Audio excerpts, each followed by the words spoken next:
Artistic Glass 2018 SR&ED claim. The company manufacture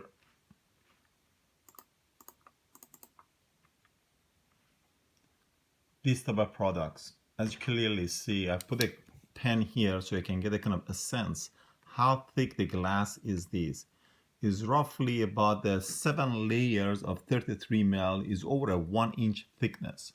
The project is to develop, I'm not sure if you can clearly see here, is developing a 3D image in a glass. Most other images that you see in a glass are pretty much flat to 2D. So there is no companies out there be able to develop a technique successfully to create a 3D image into the glass. To develop the image, initially they thought the best approach they could do, maybe let me show you some more picture before getting into it, dive into it. Here we go. This is another great example. As you can see, it's really rich, really vibrant color. Let's go take a look at another one. Not this one. Sorry, it's for a mismatch. This is another good example. Here we go. I'm zooming so you can get a better idea. Literally, if you were there, you could see the 3D image. So the whole idea was that the developing a technique to successfully and consistently developing 3D image in a 2D glass. The first approach was to basically creating 2 layers of glass. In each layer, they could create an image. They put it on top of each other. They thought that they could, create a 3D. The result was positive. Nothing, not the full picture that they wanted to reach. They further expand on their R&D.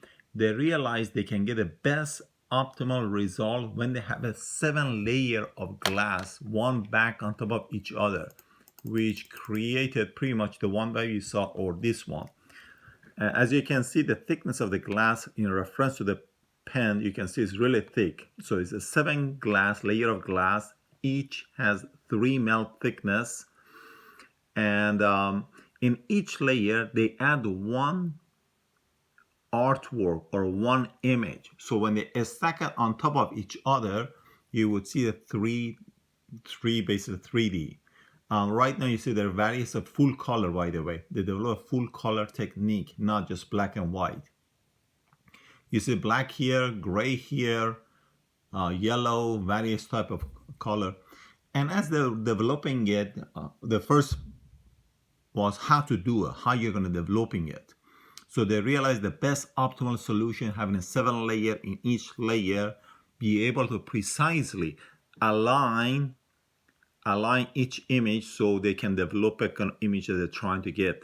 So the alignment was pretty more important. Number of layers that they had was pretty important. What more importantly was, as developing these 7 layers, when they put it inside kiln oven to cure it, they realized when they brought it out after room temperature, pay attention here. As you clearly see, it got a smash to literally million smaller pieces. Or here, it got a smash to smaller pieces. They weren't sure where the problem come from. Extensive investigation they did. They realized the problem come, different layer of glass has different tension when they receive it from their manufacturer, their suppliers.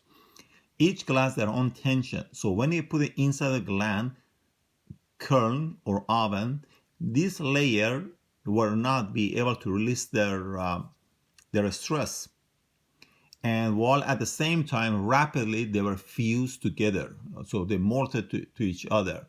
So when they came out during the cooling process, that's what they saw. So in the room temperature, 48 hours later, when it cooled down, they brought it out, they left it outside, they smashed it to literally thousands and thousands of pieces, if not hundreds, if not thousands of pieces.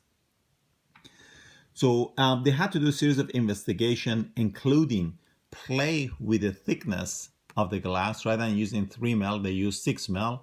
Rather than having 7 layer, they went to 3 layer. Still, the result was the same thing. They came out, they started smashing to to hundreds of pieces. Further realized that by playing or doing an experiment with the temperature could affect this crashing problem. So they realized it has nothing to do with a glass or a glass type or glass thickness, because the glass tension was already inherent in every single layer of glass. So the best way to solve a problem was, by the way, I forgot to mention, the way to cure it, they put it inside a kiln or oven for a period of 3 hours at 2200 Fahrenheit. And after 2200, they basically turn off the oven, let it cool down, and they brought it outside, which that what happened, that kind of crashing happened. They realized, further experiment, they realized the best option they could have to solve the problem was, here we go, in this chart.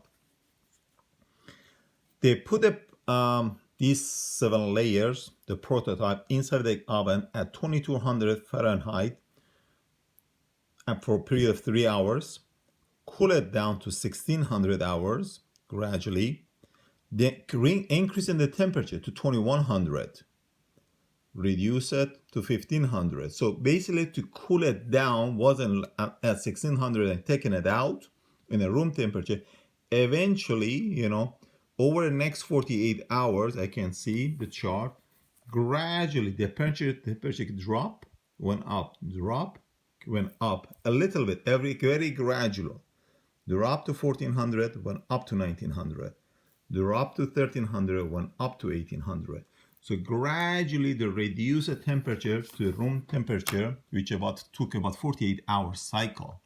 Doing that, the glass were able to release their tension, and they create a kind of pretty strong bond, become one piece.